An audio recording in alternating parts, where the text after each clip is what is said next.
Salutations, j'espère que vous allez bien. Alors on va se retrouver pour continuer le chapitre des nombres réels l'analyse 1. Et dans cette vidéo, on va parler de la caractérisation des bornes supérieures et inférieures. La première caractérisation dont on va parler est la caractérisation analytique. Alors, la caractérisation analytique nous dit que si tu veux, si on a M une borne supérieure de A, cela équivaut à ce que ce M soit un majorant de A et que quel que soit un epsilon supérieur à 0, il existe un gamma dépendant d'epsilon appartenant à A tel que M moins epsilon est inférieur à ce gamma dépendant d'epsilon. Alors, la première ligne est banale. Si M est est une borne supérieure de A, alors systématiquement M est un majorant de A. Alors, je vous rappelle la définition d'une borne supérieure. Alors, une borne supérieure, c'est le plus petit. Si on dit que ça, c'est une borne supérieure, alors c'est le plus petit des majorants de cette partie de R, de cette partie non vide de R. Alors, bien sûr, ici, A est une partie non vide de R, hein, c'est clair. Pour la deuxième ligne, alors je vais vous essayer d'expliquer. Alors, si on a un stylo, hein, si on a ce feutre par exemple, je vais dire que ça c'est A. Voilà, ça c'est A. Et là, je vais montrer que mon doigt est la borne supérieure, de cet ensemble-là. Alors, comme vous le voyez, mon doigt n'appartient pas à A, hein, n'appartient pas à A, mais si on prend un epsilon, je vais dire que epsilon ici c'est comme une distance, hein. Si je prends epsilon supérieur à 0, tel que epsilon, je vais prendre epsilon très petit, hein, très petit. Il existe un gamma dépendant d'epsilon. Alors ce gamma dépendant d'epsilon, c'est cette partie-là, c'est ce bout, ou ce bout, ou ce bout, on ne sait pas. Pourquoi? Parce que si je prends mon doigt et que je lui enlève, que je fais une différence avec un epsilon très petit, alors comme ce doigt est le plus petit des majorants, alors ce doigt va se translater ici. Donc on aura que ça dépasse un petit... donc que ça appartient à R, vu que c'est posé sur le stylo.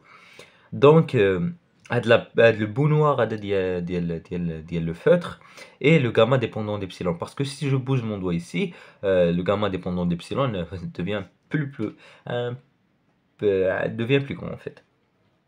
C'est-à-dire, euh, c'est-à-dire que là j'ai mon majorant. Tu vois, là j'ai mon majorant, c'est le comment on va dire, c'est la borne supérieure, donc c'est le plus petit des majorants.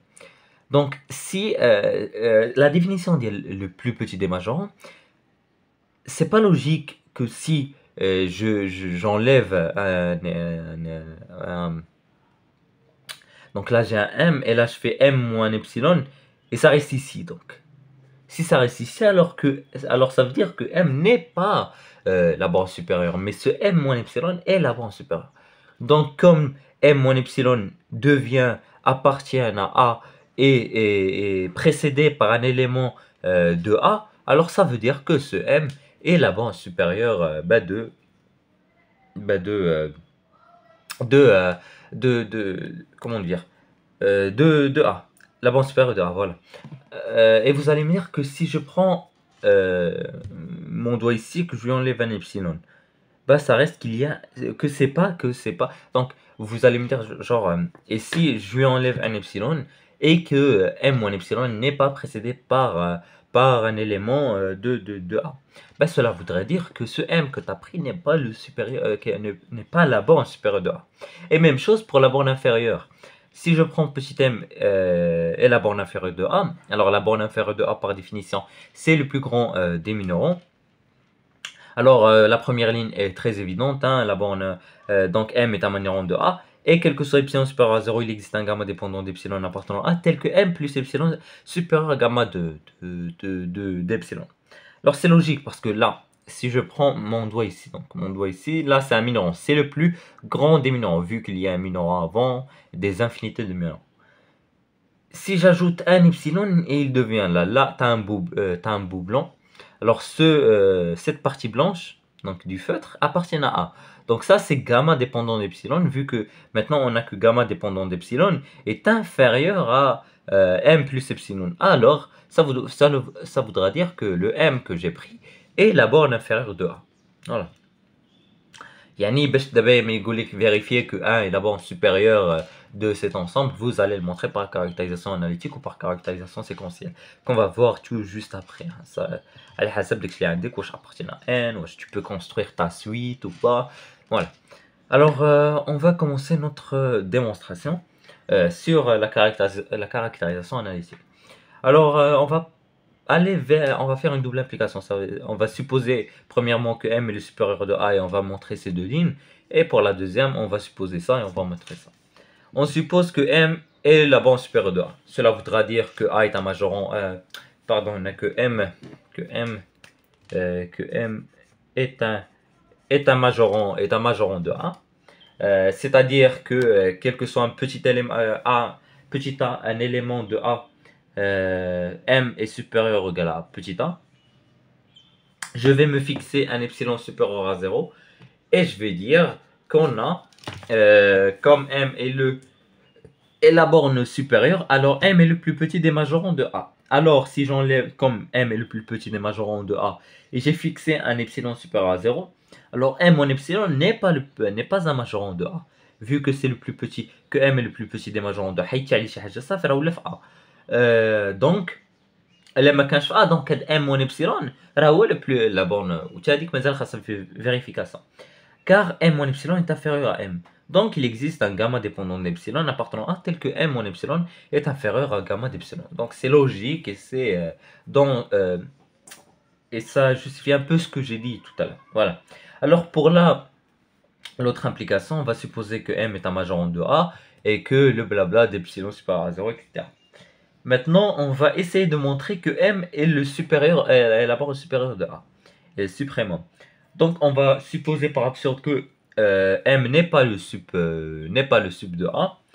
Donc, il existe un m' qui soit majorant de A, vu que m n'est pas le sub de A, c'est-à-dire qu'il y a un. Donc, si je dis que m n'est pas le sub de A, c'est-à-dire qu'il y a un plus petit majorant que m. Et ça veut dire qu'il y a entre m et A un autre majorant. Voilà.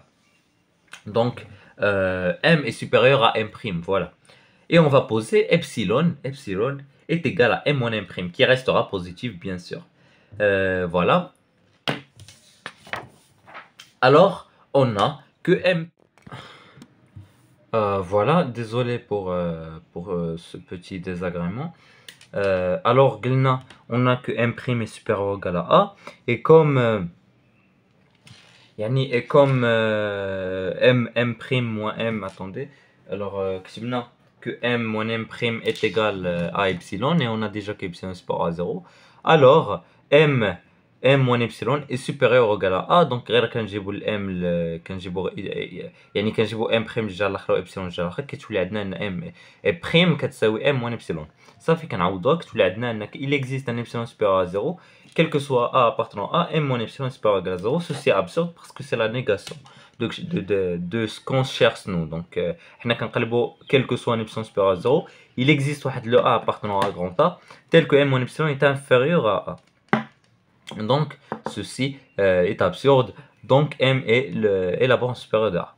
Voilà pour la caractérisation analytique. بالنسبة à la caractérisation séquentielle, on a que m est le sup de A est équivalent à ce que m majorant de A, c'est très évident, qu'il existe une suite xn, une suite d'éléments xn appartenant à A telle que la limite de xn, donc cette suite, converge vers m. Yani كتاخد tous les éléments, تقريبا une suite d'éléments اللي كاينه في A où tu fais tendre le n vers plus l'infini وكتوصل لك ل A. Donc ل A هو الحد ديالها. Donc كنقولوا ان m est un sup de A. نفس الحاجه m inf de A, m minorant de A, il existe une suite xn d'éléments de A telle que la limite de xn est égale à petit m, كيعني لي كاين m donc كتهبط le petit m كتconverger vers m. Voilà.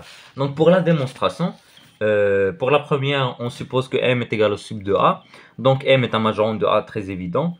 Et on va poser pour epsilon est égal à 1 sur n. Il existe un xn tel que xn est entre m. Alors m, alors هذا جبتو parce que parce que M a majeur en 2A, hein, ou ça par la caractérisation analytique. Donc, comme la limite lorsque n tend vers plus infini de 1 sur n est égale à 0, donc la limite lorsque x tend vers plus infini de xn est égale à m. Voilà.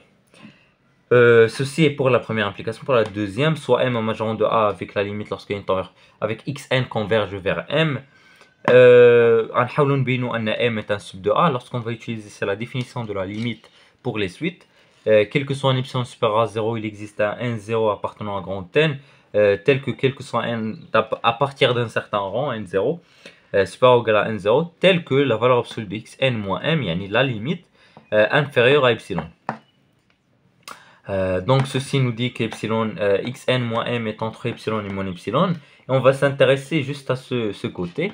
Alors ça va nous donner que m moins epsilon est inférieur à xn, pardon, à xn, voilà, à xn, voilà, et ça d'après la caractérisation analytique Lichvina, d'après la caractérisation analytique, le m est le sup de A, voilà. J'espère que cette vidéo vous a plu. Si c'est le cas, n'hésitez pas à faire des remarques, commentaires. Et je vous dis au revoir pour de nouvelles vidéos. Faites la playlist de l'analyse 1. On verra dans la prochaine vidéo la propriété d'Archimède. Et après la partie entière, la propriété R archimédien بوحدها غندير لها démonstration في une seule vidéo. Ou après نشوفوا la partie entière et tout ce qui suit sur la densité et tout ça. Voilà, j'espère que cette vidéo vous a plu. Si c'est le cas, n'hésitez pas à faire des remarques, commentaires, et je vous dis au revoir pour de nouvelles vidéos.